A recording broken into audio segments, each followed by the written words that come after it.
Hello বন্ধুরা, আমি তোমাদের কাজল ম্যাম জ্ঞানজ্যোতি কোচিং সেন্টারের পক্ষ থেকে তোমাদের সকলকে জানাই স্বাগত।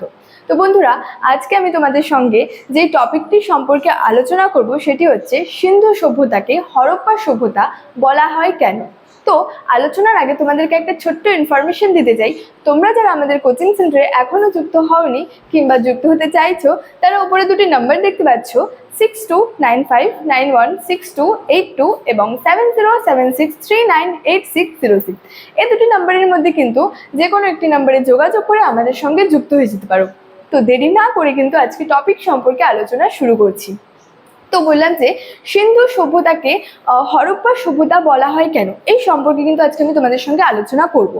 তো এই যে সিন্ধু নদকে কেন্দ্র করে কিন্তু এই যে মহান যে সিন্ধু সভ্যতা, এই সিন্ধু সভ্যতার বিকাশ এবং সমৃদ্ধি ঘটেছে বলে কিন্তু যে আর্কিওলজিক্যাল সার্ভে অফ ইন্ডিয়ার যে তদানীন্তন যে অধিকর্তা, অর্থাৎ যে তৎকালীন যে অধিকর্তা স্যার জন মার্শাল, এই সভ্যতার নামকরণ হিসেবে কিন্তু এই সিন্ধু সভ্যতার নামটি কিন্তু ব্যবহার করেছেন। অর্থাৎ যে আর্কিওলজিক্যাল সার্ভে অফ ইন্ডিয়ার যে তৎকালীন যে অধিকর্তা স্যার জন মার্শাল কিন্তু এই সভ্যতার নামকরণ হিসেবে যে সিন্ধু সভ্যতার নামটি কিন্তু ব্যবহার করেছেন।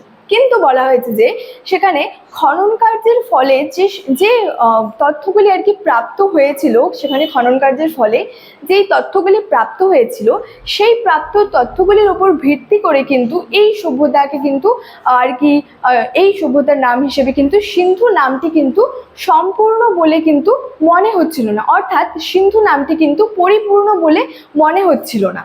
তো সেখানে তারা তার নাম দেন হচ্ছে হরপ্পা সভ্যতা। তো এই যে হরপ্পা সভ্যতা যে নামটি দেওয়া হয়, এর পিছনে নিশ্চয়ই বেশ কিছু কারণ ছিল।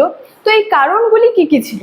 তো বলা হয়েছে যে ইরাবতী বা রাভি নদীর তীরে অবস্থিত এই যে প্রাচীন হরপ্পা নগরটির প্রাচীনত্ব সংস্কৃতি যে ছিল অন্যান্য সংস্কৃতির অপেক্ষায় কিন্তু অনেক বেশি গুরুত্বপূর্ণ ছিল। মানে এই যে প্রাচীন যে হরপ্পা নগরটি ছিল, তো এর যে প্রাচীনত্ব এবং সংস্কৃতি অন্যান্য সংস্কৃতির অপেক্ষায় কিন্তু অনেক বেশি গুরুত্বপূর্ণ ছিল। তারপরে বলা যায় যে এই যে সেখানে উৎখননের দ্বারায়, অর্থাৎ খনন কার্যের ফলে সেখানে যে সমস্ত আর কি বস্তুগুলি প্রাপ্ত হয়েছিল, সেই প্রাপ্ত বস্তু থেকে প্রমাণ পাওয়া যায় আর কি, বা প্রমাণ পাওয়া যায় যে এই যে হরপ্পা নগরটি অন্যান্য যে নগর ছিল সেই অন্যান্য নগর অপেক্ষায় কিন্তু অনেক বেশি প্রাচীন ছিল। এবং এখানে এই সভ্যতায় কিন্তু একাধিক প্রত্নকেন্দ্র কিন্তু আবিষ্কৃত হয়েছে এবং বলা হয়েছে যে প্রথম আবিষ্কৃত প্রত্নকেন্দ্রের নামানুসারেও কিন্তু এই সভ্যতার নাম রাখা হয়। তো সেখানে যে চার্লস যে ম্যাসন ছিলেন, তিনি সেখানে হরপ্পাতে ঢিবির কথা জানান। আলেকজান্ডার ক্যানিংহ্যাম যে ছিলেন, তিনি হরপ্পায় কতগুলি শিলমোহর পেয়েছিলেন। তো এই যে তাই বলা যায় যে এই সভ্যতাকে হরপ্পা সভ্যতা কিন্তু বলা যায়। অর্থাৎ এই যে আলেকজান্ডার ক্যানিংহ্যাম সেখানে কতগুলি শিলমোহর পেয়েছিলেন, তারপরে চার্লস ম্যাসন হরপ্পায় ঢিবির কথা জানান। তো তাই বলা যায় যে এই সভ্যতাকে কিন্তু যে হরপ্পা সভ্যতা বলা যুক্তিযুক্ত।